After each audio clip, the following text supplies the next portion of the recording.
Reisimiz respublikamızın, halkımızın bütün turmuşun işe olgan dokumentlarda çıkardı. Kaybırları bilen men yaşanan tanış. Hem men bugün zor ümitlerden keyin, çünkü so'nggi yıllarda bizning respublikamız zor olg'arish kechirdi. Hem bu olg'arishning tezligi yuqori. Men mana o'ylab turaman,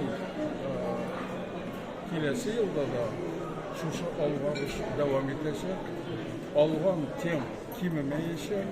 Yıllar ağır buluğa qaramasdan turli sebepler arkasında bizning respublikamızdagi xalq xo'jaligi, kultura bo'lsinmi, ekonomika bo'lsinmi, bu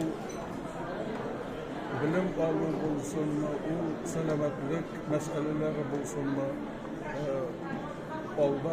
oldagi yillarda olgan tezlikni kemitmeyeceği tüm kibit oşak.